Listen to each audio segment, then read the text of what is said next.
Hello guys, welcome back to Chill Medicos. तो जो यार पिछला लेक्चर हुआ था ना, उसमें मैंने आपको क्या पढ़ाया था, विटामिन ए। और जो आज अपना सेकंड लेक्चर है ना विटामिन का, इसमें मैं पढ़ाने वाला हूँ आप लोगों को विटामिन सी। ठीक है, इसमें अपन पूरा विटामिन सी पढ़ेंगे और मैं तुमको वही चीज़ पढ़ा रहा हूँ जो तुमको यूनिवर्सिटी में आने वाली है या फिर यूनिवर्सिटी तुमसे पूछने वाली है। कुछ भी एक्स्ट्रा नहीं पढ़ाऊंगा आलतू फालतू। अपने को यहाँ ज्ञान ही नहीं बनना है, ठीक है। अपने को सिर्फ क्या करना है, यूनिवर्सिटी पास करने, वो भी अच्छे मार्क्स से।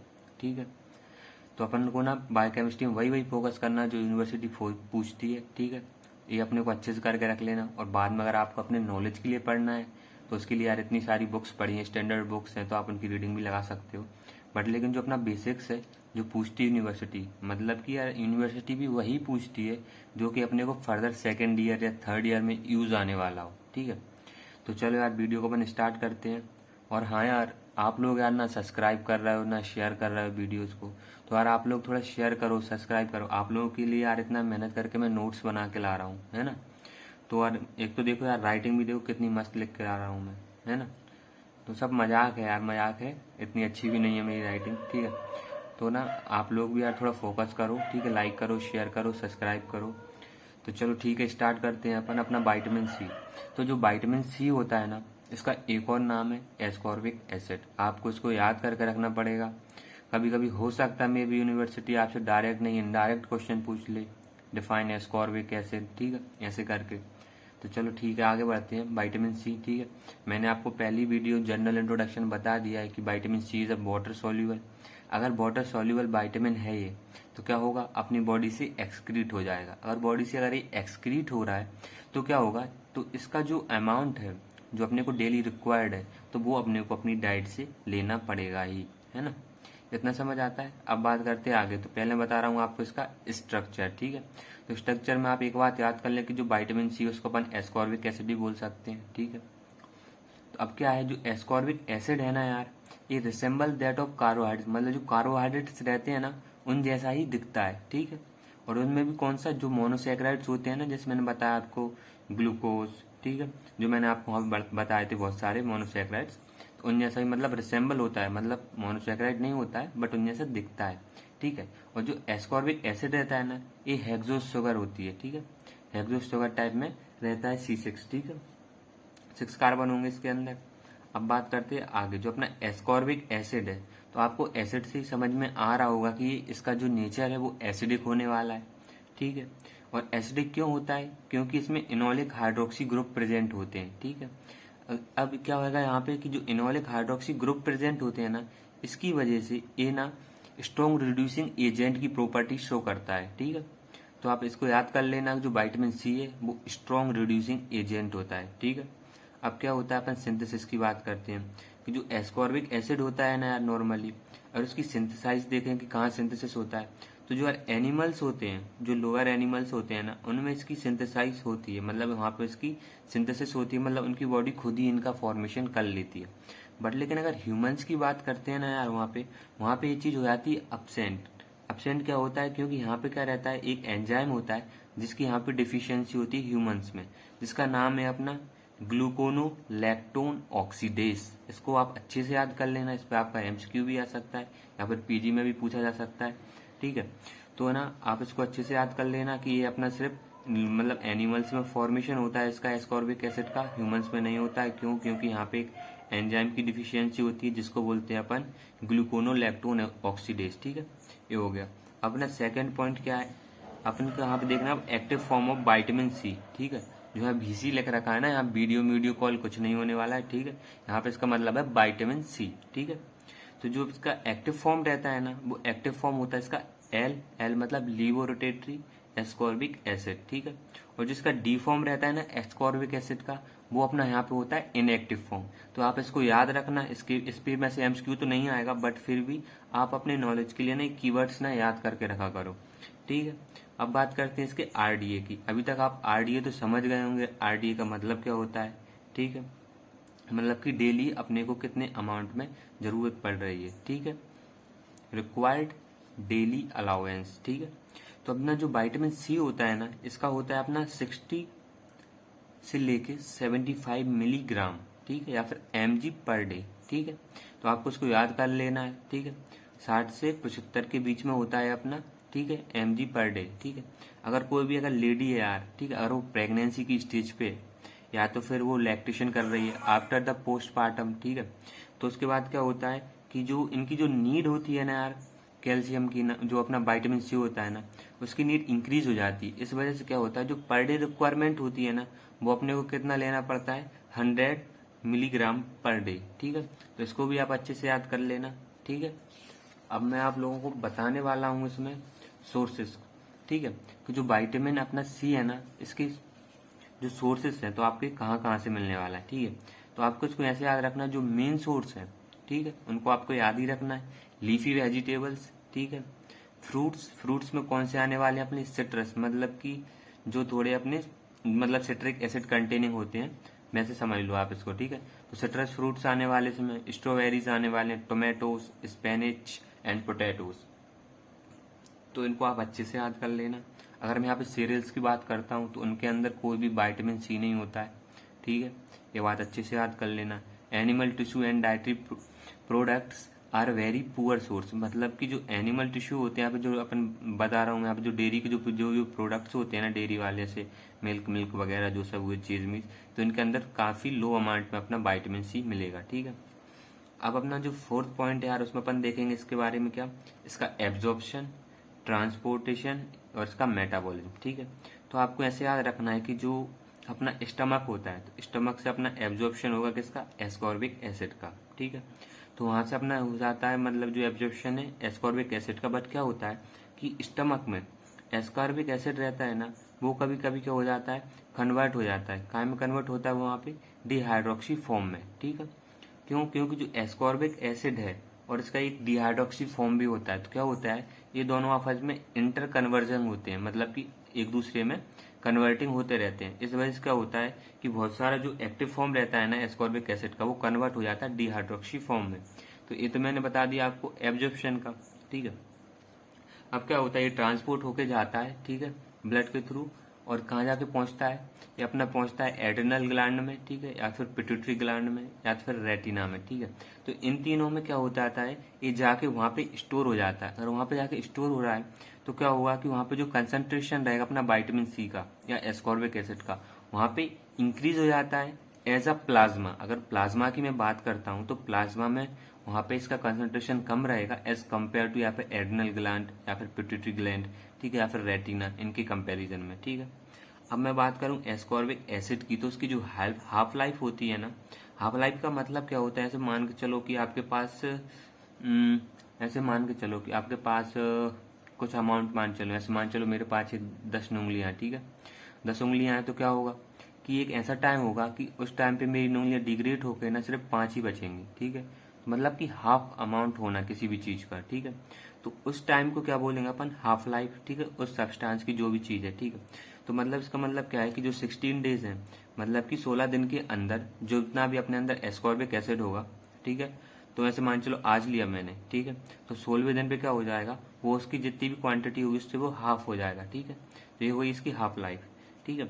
अब इसके बाद यहाँ पे मैंने यहाँ पे दे रखा है कुछ क्या, कि अपना कैसे सिंथेसिस हो रहा है एस्कॉर्बिक एसिड का और कैसे वो डिग्रेड हो रहा है, ठीक है। तो यहाँ पे जर्नल व्यू दिया है मैंने, आपको इसको याद करना हो तो आप कर लेना, और नहीं करना हो तो मत करना। वैसे बुक्स में तो इसका बहुत कम ही मिलता है और बुक्स में इतना दिया भी नहीं रहता है, ठीक है। तो क्या होता है अपना जो डी ग्लूकोज होगा या फिर डी ग्लैक्टोज होगा, उससे अपना फॉर्मेशन होगा ग्लूकोज 6 फॉस्फेट का, ठीक है। और ग्लूकोज 6 फॉस्फेट से अपना बनेगा यूरिडीन डाइफॉस्फेट ग्लूकोज, ठीक है। फिर उसके बाद बनने वाला अपना यूरिडीन डाइफॉस्फो ग्लूक्रोनिक एसिड, ठीक है। तो यहाँ पे ग्लूक्रोनिक एसिड बन रहा है मेनली। फिर क्या होगा, यहाँ से यूरिडीन हट जाएगा, ठीक है, और फिर बचेगा अपना डी ग्लूक्रोनिक एसिड, ठीक है। ग्लूक्रोनिक एसिड क्या कर सकता है, या तो एस्कॉर्बिक एसिड बनाने के लिए आएगा, या तो फिर क्या चला जाता है पेंटोज फॉस्फेट पाथवे में, ठीक है, उसमें जा सकता है। यहाँ पे P3 का मतलब है ये पेंटोज फॉस्फेट पाथवे, ठीक है। तो अब क्या हो गया, अपना डी ग्लूक्रोनेट बन गया, ठीक है, टोन आ गया, मतलब ठीक है, कीटोन ग्रुप आ गया यहाँ पे, ठीक है, ग्लूक्रोनल, ठीक है, एसीटोन। फिर क्या होगा, यहाँ पे एल फॉर्म बनाएगा जी, ठीक है। फिर इसके बाद ऐसे ही ऐसे आके ना ये फॉर्मेशन कर लेता अपना एल एस्कॉर्बिक एसिड का, ठीक है। तो ये तो मैंने जर्नल भी बताया आपको कैसे होता है कैसे नहीं होता है, अगर आपको याद करना हो तो कर लेना और नहीं करना हो तो छोड़ देना इसको, ठीक है। तो अब लेकिन यहाँ पे जो आपको लेकिन याद करने वाली चीज़ है, जो आपको याद करना है, भूलना नहीं है, तो वो याद रखना है कि जो अपना विटामिन सी होता है, ठीक है, एस्कॉर्बिक एसिड है, ये होता है वाटर सॉल्यूबल। अगर वाटर सॉल्यूबल है तो एक्सक्रीट होगा, तो एक्सक्रीट किस फॉर्म में होगा, ठीक है। तो आपको ये जो बादल दिख रहे हैं ना, ये वाले बादल याद रखना है। इसमें आपको क्या करना है, आपको याद रखना है कि जो एक्सक्रीट होता है, ठीक है, वो अपना होता है ऑक्सेलिक एसिड के फॉर्म में मेनली, ठीक है। और डाइकीटोग्लूकोनाइक एसिड के फॉर्म में तो काफी कम होता है, ठीक है, बट होता है, ठीक है। तो अगर आपको एमसीक्यू आता है तो आपको उसमें प्रेफरेंस देना है ऑक्सेलिक एसिड को, ठीक है। तो ये तो बात हो गई अपनी जनरल एब्जॉर्प्शन, ट्रांसपोर्टेशन और मेटाबॉलिज्म की। अब बात करते हैं इसके फंक्शंस की। इसके फंक्शंस पे नोट्स आपको लिखने को आ सकता है, describe the function of vitamin C, ठीक है। और उसके साथ और कुछ पूछ लेगा, सोर्सेस पूछ लेगा, मैनिफेस्टेशन पूछ लेगा, ऐसे, ठीक है। तो आपको यहाँ पे फंक्शंस याद करने हैं। तो फंक्शंस के लिए आप ऐसे याद करो कि आपको पता है कि विटामिन जो सी होता है, इसकी डिफिशियंसी से अपने को होती है स्कर्वी। और स्कर्वी क्यों होती है? क्योंकि जो अपने गम्स होते हैं ना यार, जिससे अपने क्या करते हैं, जो अपने टीथ को ना पकड़ के रखते हैं, तो वो अपने मतलब कि यार ऐसे समझो कि जो गम्स होते हैं ना, उनके अंदर होता है कोलेजन, ठीक है। अगर कोलेजन होगा ना, अगर कोलेजन सही से फॉर्मेशन नहीं हो रहा है, अगर उसका मॉडिफिकेशन सही से नहीं हो पा रहा है, ठीक है, तो उसकी वजह से क्या होगा कि उनकी जो पकड़ रहेगी वो ढीली हो जाएगी और टीथ हिलेंगे वगैरह, और वहां से ब्लीडिंग वगैरह होने लगती है। तो मतलब यहाँ पे आपने को फोकस करना है कोलेजन पे, ठीक है। तो अब यहाँ पे देखो, तो जिसका पहला फंक्शन है वो है कोलेजन बायोसिंथेसिस। क्या करता है, जो विटामिन सी रहता है वो रिक्वायर्ड होता है फॉर्मेशन ऑफ ग्लाइकोजन। आपको नॉर्मल याद रखना है। क्या होता है, जो प्रोलीन और लाइसिन होता है ना, इनके जो रेसिड्यूज होते हैं उनका होता है यहाँ पे हाइड्रोक्सिलेशन विटामिन सी की मदद से, और फॉर्म क्या करवाते हैं, हाइड्रोक्सी प्रोलीन, ठीक है, और हाइड्रोक्सी लाइसिन, ठीक है। फिर क्या होगा इसके बाद, जो जब ये बन गए दोनों हाइड्रोक्सी प्रोलीन और हाइड्रोक्सी लाइसिन, इनकी वजह से क्या होता है कि जो कोलेजन होता है उनके अंदर जो क्रॉस लिंकेज होती है, उनको स्ट्रेंथ देने के लिए, उनको स्टेबिलिटी देने के लिए, वो सारे के सारे अपने हाइड्रोक्सी प्रोलीन और हाइड्रोक्सी लाइसिन से ही होता है। अगर इनका फॉर्मेशन नहीं हो पाएगा तो यहाँ पे जो अपना कोलेजन होगा ना, वो सही से फॉर्म नहीं हो पाएगा। तो इस वजह से क्या होगा, अपने को स्कर्वी होने के चांसेस बढ़ जाएंगे, ठीक है। सेकेंड फंक्शन है इसका स्टेरॉइड सिंथेसिस। क्या करवाता है, जो एड्रिनल कॉर्टेक्स होता है ना, उसमें अपना विटामिन सी हाइड्रोक्सिलेशन करवाता है, जिससे कि स्टेरॉइड्स का फॉर्मेशन होता है, ठीक है। और थर्ड क्या है यहाँ पे, कार्निटीन सिंथेसिस, ठीक है। कार्निटीन आपको मैं बताऊंगा अभी जब बीटा ऑक्सीडेशन पढ़ाऊंगा, ठीक है, लिपिड्स में जाके फैटी एसिड्स का। तो आपने को यहाँ पे क्या करना है कि जो नॉर्मल रहता है ना अपना विटामिन सी, वो क्या करवाता है, हाइड्रोक्सिलेशन भी करवाएगा यहाँ पे, ठीक है। काय का करवाता है, गामा ब्यूटोबिटाइन, ठीक है, इससे क्या काम कन्वर्ट कर देगा कार्निटीन में, ठीक है। ये तो नॉर्मल हो गया। इसके बाद जो फोर्थ है, आपको ये अच्छे से याद रखना है, क्या होता है, जो विटामिन सी होता है वो उसकी वजह से क्या होता है, फॉर्मेशन ऑफ बाइल एसिड्स, ठीक है। ये आप पढ़ेंगे फिजियोलॉजी में, आपको मिलेगा, ठीक है। तो इसमें क्या होता है, जो कोलेस्ट्रॉल होता है ना, उसको कन्वर्ट करते हैं 7 अल्फा OH कोलेस्ट्रॉल में, ठीक है। फिर उसके बाद क्या होता है, फॉर्मेशन ऑफ बाइल एसिड। तो जो एक कन्वर्जन है ना यार, यहाँ पे कन्वर्जन करने के लिए vitamin C is required, okay. और उसके बाद जो है एंजाइम लगने वाला वो है 7 अल्फा हाइड्रोक्सिलेज। तो आपको ये याद रखना है। यहाँ पे मैं आपको बिल्कुल पूरा का पूरा बिल्कुल सॉलिड कंटेंट लेके आया हूँ, आपको यही सेम टू सेम लिख देना है, ठीक है। इसमें कुछ ज्यादा आपको दिमाग नहीं घुमाना है। और मैं आपके लिए यहाँ पे कम से कम 10 फंक्शन लेके आया हूँ, कम से कम आपको 5 तो याद रहे ही, ठीक है। अब क्या होता है, जो फिफ्थ है वो अपना है डिग्रेडेशन ऑफ टायरोसिन, ठीक है। इसमें क्या होता है, जो विटामिन सी रहता है, ठीक है, विटामिन सी की वजह से क्या होता है कि जो अपना पैरा हाइड्रोक्सी फिनाइल पायरुवेट होता है, ठीक है, उसकी वजह से क्या होगा, यहाँ पे उसका होगा हाइड्रोक्सिलेज एंजाइम की वजह से, ठीक है। और कन्वर्जन होगा काय में, होमोजेंटिसेट, ठीक है। तो इसमें क्या होता है, इसका यहाँ पे क्या हो रहा है, डिग्रेडेशन काय में, होमोजेंटिसेज, ठीक है। तो ये तो जनरल बात हो गई इसकी। अब इसके बाद जो अपना 6 नंबर का, उसमें क्या है अपना हीमोग्लोबिन, मतलब कि जो अपना हीमोग्लोबिन रहता है ना, उसका मेटाबॉलिज्म। उसमें क्या होता है, जो अपना विटामिन सी रहता है वो क्या करवाता है, जो मेट हीमोग्लोबिन बनता है ना, उसको रिकन्वर्जन करवा देता है हीमोग्लोबिन में, मतलब कि वापस से हीमोग्लोबिन का फॉर्मेशन करवा देगा। अब आयरन मेटाबॉलिज्म में क्या होता है, जो अपना फेरिक फॉर्म रहता है ना +3 वाला, वो उसको +2 में पहुंचा देता है फेरस में, ठीक है। और जो फेरस फॉर्म में रहता है ना, वही अपनी इंटेस्टाइन से क्या होता है, एब्जॉर्ब होता है फेरस फॉर्म। अगर मान के चलो को आपको डिफिशियंसी हो गई विटामिन सी की, तो जो फेरिक फॉर्म रहेगा वो फेरस में नहीं पहुंचेगा। अगर फेरस में नहीं पहुंचता है तो क्या होगा, वहां पे जो एब्जॉर्प्शन होगा इंटेस्टाइन वो डिक्रीज हो जाएगा। अगर डिक्रीज हो रहा है तो आपको ये भी पता है कि जो अपना आयरन होता है वो हीमोग्लोबिन के फॉर्मेशन के लिए कितना यूजफुल होता है, ठीक है, फैक्टर ही होता है जो कि अपने हीमोग्लोबिन सिंथेसिस में काम आता है। अगर मैं बोल दूं कि यहाँ पे विटामिन सी की डिफिशियंसी हुई तो उसकी वजह से क्या होगा, एरिथ्रोपोइटिक एक्टिविटी भी डिक्रीज हो रही है ना। अब इसके बाद जो एट्थ है वो अपना फॉलिक एसिड के मेटाबॉलिज्म में क्या होता है, जो फॉलिक एसिड रहता है वो कन्वर्ट होता है टीएचए में, टेट्रा हाइड्रोफॉलेट या फॉलिक एसिड, जो कि एक्टिव फॉर्म है अपना फॉलिक एसिड का, ठीक है। और फॉलिक एसिड भी अपना क्या है, विटामिन, ठीक है, विटामिन बी का पार्ट, ठीक है। तो यहाँ पे क्या होगा, फॉलेट रेडक्टेज की मदद से हो जाएगा। अब इसके बाद क्या करते हैं, जो फॉलिक एसिड रहता है जो अपना, उसमें भी यार फैक्टर होता है अपना, जब भी इर्थोसाइट का फॉर्मेशन होता है तो वहाँ पे भी इसका यूज होता है। अब जो नाइन्थ फैक्टर है यहाँ पे वो है अपना फेगोसाइटोसिस या फिर इम्यूनोलॉजिकल फंक्शन। इसका मतलब क्या है कि यार विटामिन सी की वजह से ना जितने भी अपने अंदर कोई भी अगर बैक्टीरिया वगैरह आता है, जो भी आता है, तो वहाँ पे फेगोसाइट्स होते हैं, वो स्टिमुलेट हो जाते हैं और वहाँ पे फेगोसाइटोसिस का फंक्शन शो करने लगते हैं। और जिसका 10th फंक्शन है वो अपना इसका एंटीऑक्सीडेंट, इसकी प्रॉपर्टी होती है, वो क्या करता है अपने को पता है, पहले ही मैंने आपको बता दिया। जो विटामिन सी होता है वो बहुत ही स्ट्रॉन्ग रिड्यूसिंग एजेंट होता है। इसकी वजह से क्या होता है कि जो भी अगर कैंसर वगैरह हो रहा तो उसको प्रिवेंट कर लेता है विटामिन सी, ठीक है। ये तो जनरल बात हुई अपने इसके सारे फंक्शंस की। अब मैं बताने वाला हूँ इसमें आपको डिफिशियंसी मैनिफेस्टेशन। तो डिफिशियंसी मैनिफेस्टेशन में सिर्फ आपको एक ही याद रखना है, स्कर्वी, ठीक है। तो डिफिशियंसी ऑफ विटामिन सी की वजह से क्या होता है अपने को, स्कर्वी, ठीक है।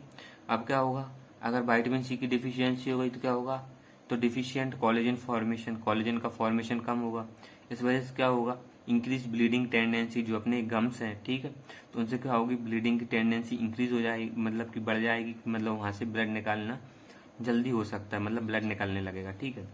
मसल्स वीकनेस, मतलब कि जो मसल्स होंगी अपनी, जितनी भी मसल्स में कोलेजन होता है, ठीक है, कोलेजन नहीं होगा तो वहाँ पे वीकनेस आने लगेगी मसल्स में, सॉफ्ट हो जाएंगे, स्पॉन्जी हो जाएंगे, मतलब टाइटनेस नहीं रहेगी वहाँ पे अपने गम्स में, ठीक है। और सॉइलिंग ब्लीडिंग गम्स, ठीक है, गम्स सॉइल हो जाएंगे और ब्लीड होने लगेंगे, ठीक है। लूजिंग ऑफ टीथ, अगर माने चलो कि गम्स हैं, ठीक है, उनमें सॉइलिंग आ गई है, ठीक है, और वो सॉफ्ट हो गए हैं, तो वहाँ पे जो उनकी पकड़ होगी कोलेजन की वजह से वो क्या हो जाएगी, कम हो जाएगी। इस वजह से क्या होगा, वहाँ पे जो टीथ होंगे ना वो लूज हो जाएंगे, ठीक है। अब और फंक्शन देखते हैं यहाँ पे, एबनॉर्मल बोन का डेवलपमेंट होगा, वो एबनॉर्मल हो जाएगा, ठीक है। और यहाँ पे ऑस्टियोपोरोसिस की भी कंडीशन हो जाएगी। इस वजह से क्या होता है कि ऑस्टियोपोरोसिस में क्या होता है कि जो बोन का जो मैट्रिक्स होता है ना वो डिक्रीज हो जाता है, ठीक है। अब इसके बाद और देखते हैं poor healing end of fracture, मतलब अगर आपको फ्रैक्चर हो गया, ठीक है, तो क्या होता है कि फ्रैक्चर होने के बाद क्या होता है कि अपनी बोन में मतलब कि क्रैक आ गया, तो उस क्रैक को हील करने के लिए वहाँ पे कोलेजन वगैरह इन चीज़ों का भी यूज़ होता है। अगर विटामिन सी नहीं होगा वहाँ पे कोलेजन का फॉर्मेशन नहीं हो पाएगा, तो जो हीलिंग रहेगी फ्रैक्चर की वो भी डिक्रीज हो जाएगी, ठीक है। पुअर बाउंडिंग हीलिंग, अगर आपको कहीं लगता है, ठीक है, तो वहाँ पे मैश नेटवर्क ऑफ कोलेजन का फॉर्मेशन होगा, ठीक है, वो भी नहीं हो पाएगा यहाँ पे।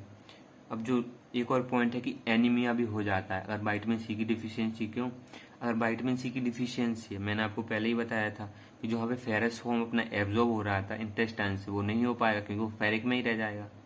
तो इस वजह से क्या होगा कि जो वहाँ पे इर्थोपोइटिक एक्टिविटी होती है अपनी बॉडी में, ठीक है, इर्थोपोइसिस होती है, वो इम्पेयर्ड होगी।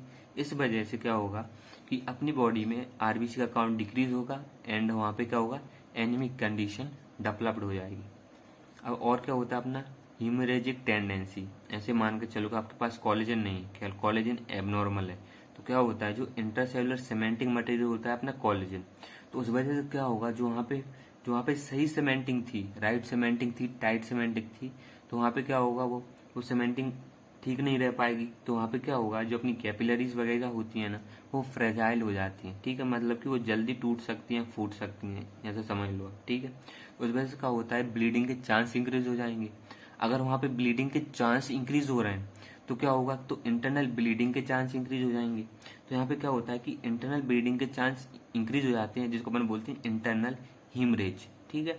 जैसे कि अपना कनेक्टिव वो अपना हुआ कंजक्टिवा हुआ, ठीक है, जो अपनी आंख में होता है, रेटिना हुआ जैसे अपना, और मैं बताऊं तो ऐसे एपिटेक्सिस क्या होता है, कभी कभी अपनी नोज होती है ना, तो नोज में क्या होता है ब्लड निकलने लगता है। तो क्या होता है कि जब आपकी कैपिलरीज जो है ना अगर वो फ्रेजाइल हो गई है तो वो क्या करेंगे जल्दी, मतलब उनकी टेंडेंसी ऑफ ब्लीडिंग रहेगी ना वो इंक्रीज हो जाएगी, जो मैंने ऊपर भी यहाँ पे आपको बताया है कि इंक्रीज ब्लीडिंग टेंडेंसी, ठीक है। तो यहाँ पे क्या होगी, टेंडेंसी बढ़ जाएगी ब्लीडिंग की, उसी को अपन बोलते हैं एपिटेक्सिस, ठीक है। और इसके बाद एक और पॉइंट है हेमेट्यूरिया, ठीक है। मतलब कि क्या होगा कि ऐसे मान के चलो कि अगर कहीं भी अगर कैपिलरी डैमेज हो रही है तो उसके थ्रू अगर मान के चलो कि जो अपना यूरिन निकलता है उसमें अपना क्या ब्लड आने लगे, तो उसी कंडीशन को बोलेंगे अपन हेमेट्यूरिया। तो ये सब जनरल पॉइंट थे यार, सब जनरल इसमें तो यार, ठीक है। इसके चांस बनते हैं यूनिवर्सिटी में आने के, तो आप इसको एक बार वीडियो देख लेना, नोट्स काफ़ी सही बनाए मैंने इसके, तो आप इसके नोट्स भी पढ़ लेना, इससे भी आपका काम चल जाएगा। और अगर आपको नोट्स चाहिए तो आप मेरे टेलीग्राम चैनल पर जाके ले लेना, और वो उसकी लिंक वगैरह वो मैं डिस्क्रिप्शन में देता हूँ। आप लोग बढ़िया पढ़ाई करो यार, बढ़िया लाइक करो, शेयर करो और सब्सक्राइब करो, बढ़िया चिल रहो। आपको फर्स्ट ईयर में कोई टेंशन लेने की ज़रूरत नहीं है, आज जितना हो रहा है उतना पढ़ो, नहीं कर रहा मन तो आराम से सो और चिल मारो, ठीक है। बट डेली आपको 1 घंटा पढ़ने हैं, बढ़िया नोट्स मिलते हैं यार, फर्स्ट ईयर का कंटेंट काफ़ी इजीली अवेलेबल हो जाता है, तो आपको बढ़िया मिलना है नोट्स वगैरह, तो आप लीजिए और इनको पढ़िए, ठीक है। और बाकी बढ़िया अच्छे से पढ़ाई कीजिए यार। Thank you for watching and keep learning.